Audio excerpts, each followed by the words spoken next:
16वीं सदी में शहनशाह फिलिप ने फैसला किया कि जो शख्स भी बाइबल की तफसीर अपने तौर पर करने की कोशिश करेगा उसके खिलाफ सख्त इक़दाम किए जाएंगे। जो कोई भी बाइबल पढ़ता हुआ पकड़ा जाता उसे फांसी दे दी जाती या भट्टी में बांधकर जला दिया जाता या टुकड़े टुकड़े करके दरिया में डाल दिया जाता या जिंदा दफन कर दिया जाता। बादशाह लोग मुख्तलिफ घरों के अंदर जाकर मुआयना करते कि कहीं वहाँ पर बाइबल पढ़ने का एहतमाम तो नहीं किया जा रहा। ये लोग मेयर ब्रोगी के घर भी गए। उन्हें वहाँ पर एक बाइबल मिली। वहाँ पर मौजूद हर शख्स ने बाइबल से लाताल्लुकी का इजहार किया।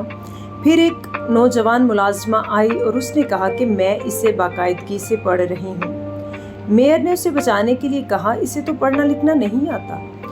इस मुलाजमा ने झूठ की बुनियाद पर अपनी जान बचाना मुनासिब ना समझा।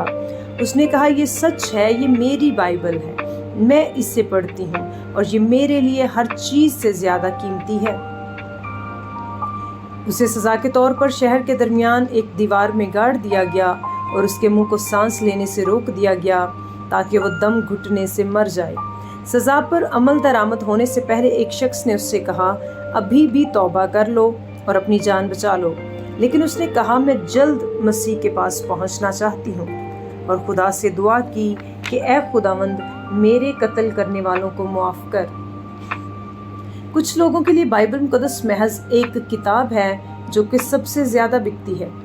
बाज के लिए ये खानदानी रवायात तक महदूद है कि शादी ब्याह में तोहफे में दी जाए, लेकिन बाज के लिए ये खुदा का नाजिल किया हुआ कलाम है।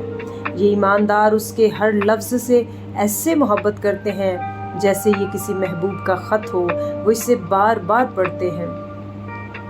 आखिर क्या बात है जो उन्हें इस कलाम में नज़र आती है? वो इसे पढ़ने के लिए अपनी जान को ख़तरे में डालने के लिए क्यों तैयार रहते हैं? खुदा से इस सवाल का जवाब मांगे। अगर कलाम की सच्चाइयाँ आपके लिए एक राज ही हैं तो खुदा से दुआ मांगे कि वो आपकी आंखें खोल दे ताकि आप उसके कलाम को ज़्यादा वाज़े तौर पर देख सकें। खुदा की मदद के बगैर कलाम के अल्फाज आपके लिए बेमायनी रहेंगे, लेकिन खुदा इन लफ्ज़ों में ज़िंदगी डाल सकता है।